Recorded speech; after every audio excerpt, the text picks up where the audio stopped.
Hari ini saya akan bercerita tentang sang pribadi dalam Alkitab, tokoh di dalam Alkitab yang ceritanya cukup luar biasa terkenal karena kehidupannya.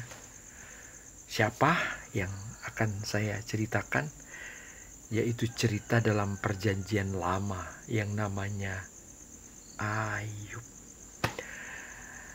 Semua pasti tahu tentang Ayub karena dia merupakan sosok dalam cerita Alkitab dari Ayub 1 sampai Ayub yang ke-42.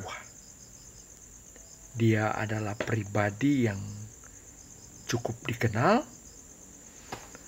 Dia adalah pribadi yang menikmati berkat Tuhan, merasakan berkat Tuhan, tapi suatu saat dia menderita, dicoba, ada ujian masuk dalam hidup, tapi Tuhan kembalikan.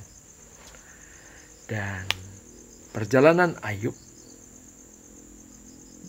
sang pribadi yang seorang yang luar biasa.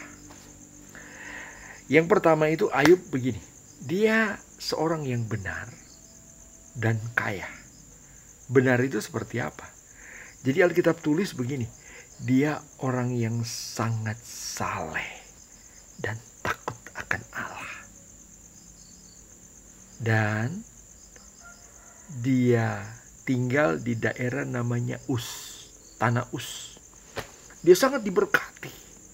Dia sangat kaya. Tapi dia juga seorang yang luar biasa. Saleh. Dan dia punya ternak ribuan. Banyak hamba yang ada di rumahnya. Dan dia punya keluarga besar. Dia punya 10 anak.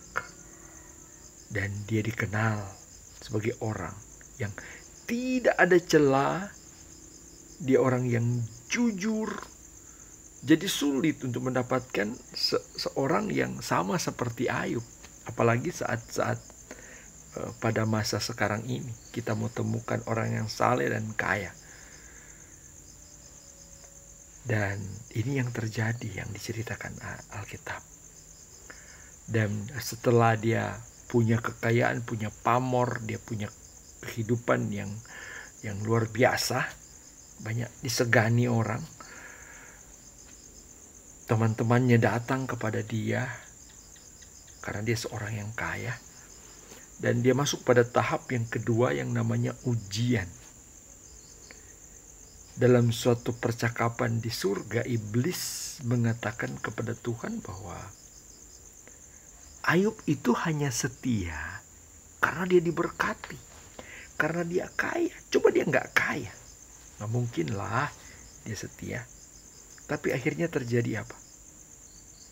Terjadi bahwa iblis mencobai dia dan Tuhan mengizinkan itu. Tapi Tuhan bilang jangan ambil nyawanya, jangan cabut nyawanya. Dan itu terjadi. Sesuatu yang tidak diinginkan Ayub, tapi itu harus terjadi. Dan akhirnya apa? Di penderitaan itu Ayub mengalami seluruh harta bendanya dan ternaknya dirampas. Semua anak-anaknya mati dalam sebuah bencana. Dan Ayub kemudian menderita penyakit yang begitu parah. Menjijikkan. Semua badannya itu penuh borok, gatal. Sampai dia pakai beling untuk menggaruk. Dan orang tidak mengenal mukanya lagi karena penyakitnya ini. Sampai istrinya bilang begini. Istrinya menyarankan begini. Kutuk saja Allahmu. Karena dalam kondisi kamu begini, lebih baik kutuk Allahmu. Dan mati aja kamu. Tapi begini, kondisi yang dia alami Ayub, Ayub tidak mau menyalahkan Tuhan. Dia tidak mau menyalahkan Tuhan. Dia tetap berpegang bahwa begini, bahwa Tuhan adalah Allah yang tetap harus dia sembah dengan kondisi yang dia alami saat ini.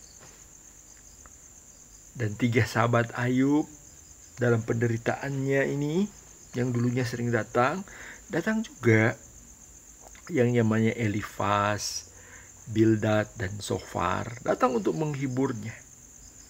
Namun penghiburannya itu berjalan, mereka justru menuduh Ayub bahwa Ayub pasti berbuat dosa karena mereka percaya penderitaan itu hanya datang karena dosa. Tapi Ayub tetap yakin bahwa bukan karena kesalahan, bukan karena dosa sehingga ini terjadi. Ayub mempertahankan integritasnya dan terus memohon jawaban dari Tuhan.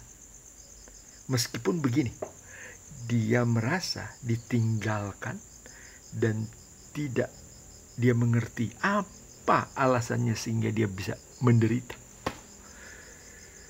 Tetapi Allah akhirnya menjawab dia dari badai yang sedang terjadi.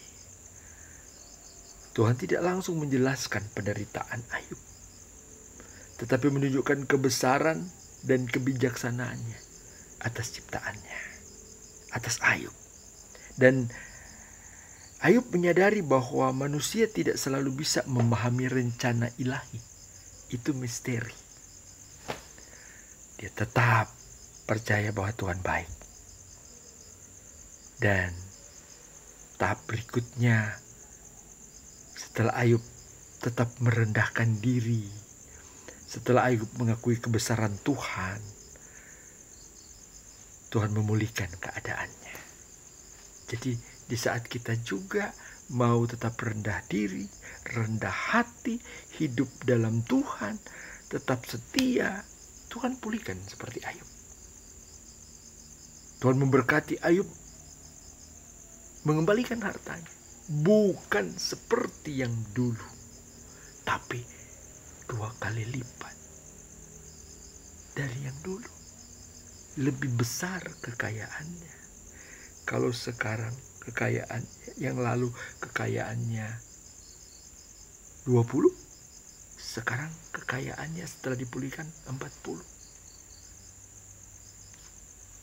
Dan lebih keren lagi, anaknya yang 10 yang hilang, Tuhan datangkan, Tuhan kembalikan, Tuhan berikan 10 anak lagi. Dan anaknya ganteng dan cantik. Ayub setelah itu hidup panjang umur. Dan dia meninggalkan kehidupan penderitaan. Tuhan angkat dia. Dan waktu dia meninggal, dia dalam kondisi lagi berjaya karena Tuhan berkati dengan berlipat kali ganda. Apa yang kita bisa ambil dari cerita ini? Bahwa kesetiaan dalam penderitaan adalah bentuk iman yang sejati. Penderitaan tidak selalu berarti hukuman. Dan penderitaan bukan berarti karena dosa. Tuhan berdaulat dan bijaksana, walaupun kadang tidak mudah untuk dimengerti dan dipahami apa yang Tuhan sedang kerjakan dalam hidup kita. Dan kalau hari-hari ini kita lagi dalam penderitaan, hari-hari ini kita dalam mungkin kita merasa ada pada titik yang terendah, Tuhan mau kita tetap setia. Sampai kapan? Sampai Tuhan memulihkan. Sampai Tuhan datang kepada kita dan dia katakan, cukup anakku. Kamu akan aku angkat dan kembalikan kepada apa yang aku sudah rencanakan dalam hidupmu. Jangan takut, tetap beriman seperti Ayub. Karena Tuhan tidak akan pernah gagal merancangkan apa yang Dia sudah rencanakan dalam hidupmu. Seperti kata Ayub, Allahku tidak pernah gagal dalam merencanakan segala sesuatu. Tetap hidup dalam iman, kesetiaan. Dia tidak akan meninggalkan kita. Tuhan Yesus memberkati.